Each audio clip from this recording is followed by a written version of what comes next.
just eating like superfoods and how it feels and like how full you get and how satisfied you are, Yeah, plus like the exercise and other yeah. activities, it's super helpful. I'm sorry? No, no, yeah, I'm down. And also like I mean I obviously like exercise. Like it didn't like Did you ever exercise unhealthy like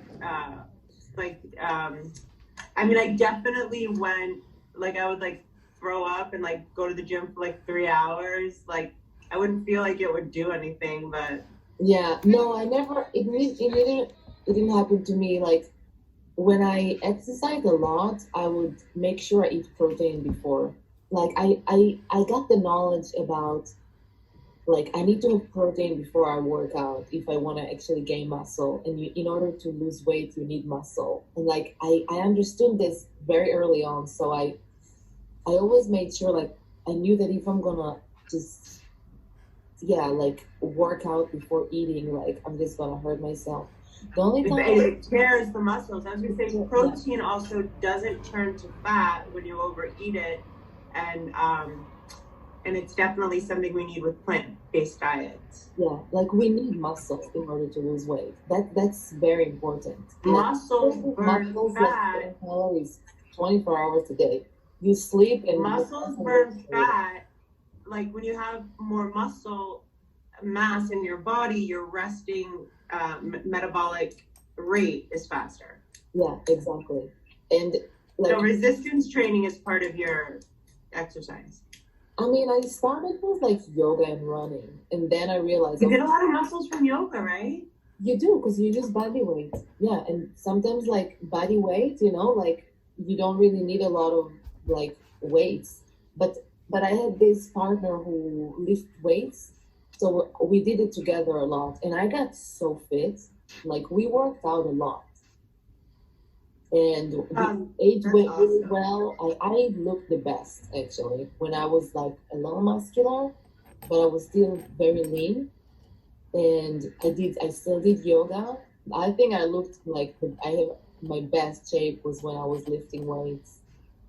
And I think, I think it's important. Also, endorphins are released when you exercise. oh my I god, think it's important for people to do and find, I guess, if they don't already have it, what their favorite exercise is, what's most enjoyable for them, right? oh my god, for sure. Exercise is the best. Like after a good yoga class, I felt like I was high, like up in the clouds That yoga high is like no other. without anything. And like the best is actually weed and yoga. I get like the I know. Oh, the I wanted to talk about one thing how I almost made a video just by myself, but I'm so glad that we do it together.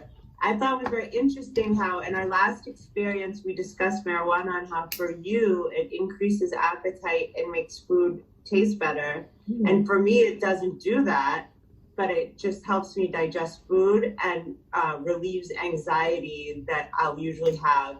yeah, Like I got used to anytime my stomach wasn't empty or with hunger pangs, feeling uncomfortable.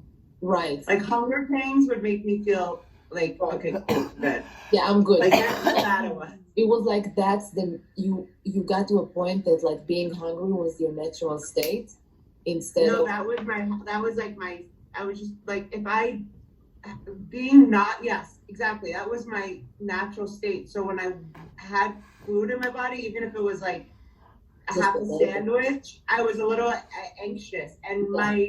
I also had a pretty bad um, case of body dysmorphia. Mhm. Like, so I would see myself as like 10 times bigger than I was. Yeah. Huh? No, I'm saying like that's so incredible and interesting because you're like even through the camera I can see that like you're so fit and you're so skinny. And I know now you're Flattery gets you everywhere with me, baby. yeah. But yeah, like body dysmorphia is a real thing. It's so real and it's such a mind fuck. Wow. The mind, You didn't the mind? experience it? Did we Well, talk about body dysmorphia on the last one? I think we mentioned it. I don't know if we got very, very Did far. you Like, experience it? I'm not sure. I'm not sure, honestly. Like, You would know, didn't you? Did you ever feel like you were in a fat suit? yeah, but I think I was really chubby. Like, I was actually chubby. Like, I wasn't skinny.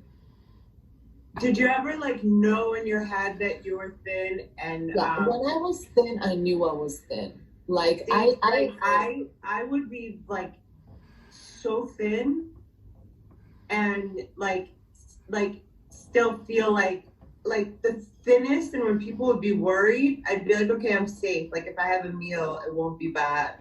like, And then you needed people to be worried about you in order to eat. Something like that. I beg your pardon? Like, you needed people to be worried about you in order to eat. No, no, I didn't want anyone to be worried about me. I'm just saying what other people would see as unhealthy skinny. I never wanted attention from my eating disorder. I'm Okay. saying what other people would perceive as thin, I would perceive as like good. But at those points, I would like wear sweatshirts and stuff. Yeah. Huh. Interesting. It was never about, I mean, when I would go out, I knew that because I was tall, thin, and blonde, I was striking. But it wasn't, like I told you, most of it was literally to feel like I was acceptable. Like I didn't look like an eyesore to people in the market. Okay. Huh. Wow. It's so I interesting. know. Well, it's like I think it's a lot because it started so early for me with like ballet and stuff, and like Yeah. like if we weren't fit for gymnastics and ballet and stuff, like it wasn't good, and there was constantly comments. Yeah. I But guess. anyway, we digress. It's So okay. It's okay. hypnotherapy